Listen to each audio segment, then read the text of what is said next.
You guys probably don't need to be told this, but I want to reiterate it today anyways. Never go full liberal on the internet. There is a certain type of Liberal Party supporter, not the majority, but not an insignificant portion either, that we refer to as TruAnon conspiracy theorists. These are people who are so pro liberal, so pro Trudeau, that they truly believe that the Liberal Party and Trudeau have never had a real scandal or real corruption issue or even a policy failure during the total 9 years that they've been in office. They actually believe that people like Jody Wilson-Raybould, when she exposed the SNC-Lavalin scandal, is just jealous of Trudeau and then helped make up a bunch of stuff because every Trudeau liberal scandal is actually just a conservative manufactured issue, and the media is actually in the conservatives' pocket, not the liberals, and all this stuff. They actually convince themselves of these lies because they hate conservatives so much that they believe that because conservatives are 100% nefarious, lie about everything, that must mean that Trudeau's actually the paragon of good and could never lie in his entire life.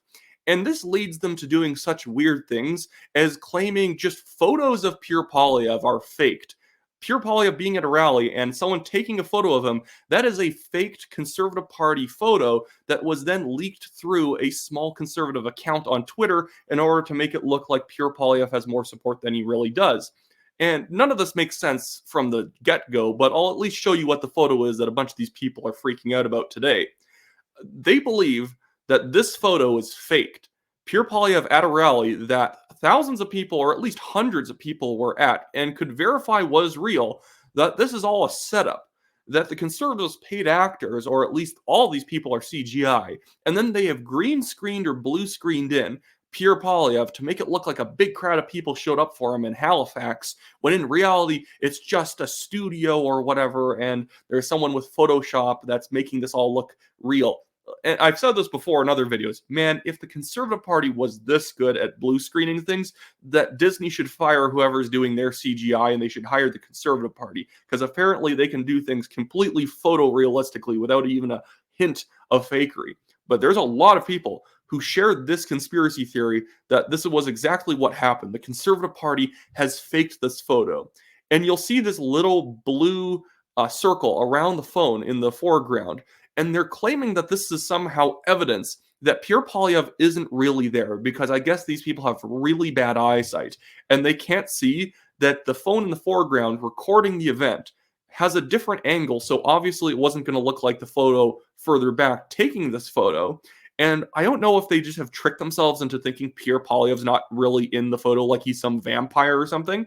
But if you look closer, you can clearly see Pierre Poilievre is there, and that this phone is picking up a bunch of people in the foreground. I think that's because they're like, oh, this lady with the red hair isn't in that video. It's like, well, yeah, because that camera recording video is right next to her head. So obviously her head is not going to be in the video. I don't even know why I have to explain this. Never go full liberal. It makes your mind do really like funny things. It is a good way of pickling your brain. But I always find it funny whenever people go after like the Conservative Party, that the Conservative Party is full of conspiracy theorists.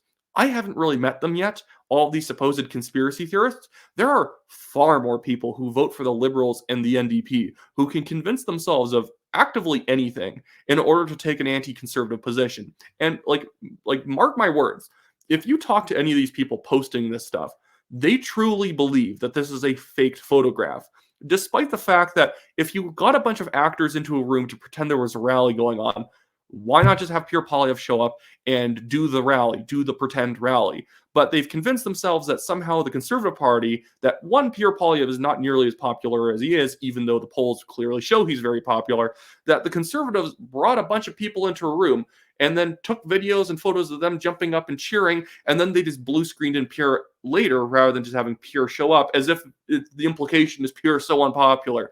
If these people knew that this was a Pierre rally that they were acting for, that they wouldn't have done it. I don't even know how to climb into these people's heads. It's a very scary place to probably enter many of these people's minds, but that's my best guess at how these people even, square this circle peg. I don't know what these people are even going after. I don't want to repeat myself too much here, but it's very baffling. And we've seen this happen before. They've done this many times where they find certain lighting discrepancies. And because Pierre looks slightly lighter on a stage than the crowd looks in a room where he obviously has a spotlight over himself, that means it's a green screen.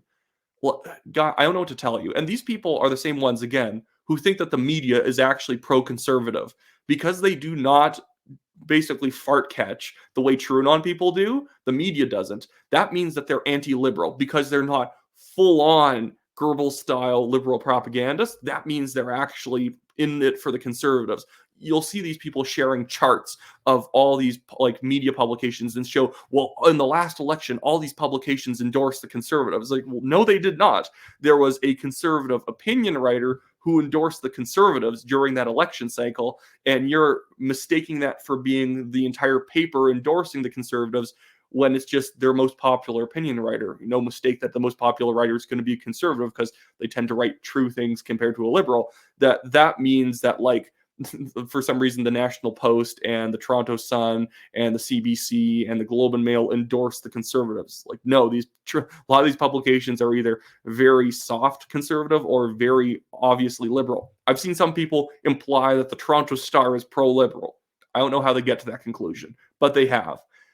But anyways, that should be it for me today, guys. Never do this if you're a conservative from the other angle. If you see photos of Trudeau, don't try and go down the rabbit hole of, is it a fake Trudeau? Is this all CG? It's not.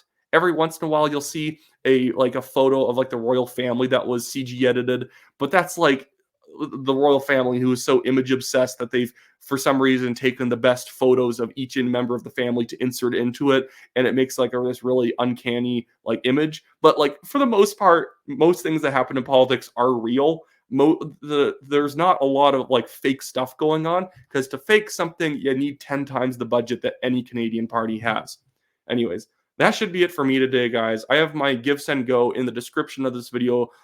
We have a big, stupid lawsuit against myself, the National Telegraph, by a billionaire developer. He has no evidence we defamed him. Our reporting on him was all based on previous Globe and Mail reporting, other than the fact that he was donating to Aaron O'Toole, which was public information.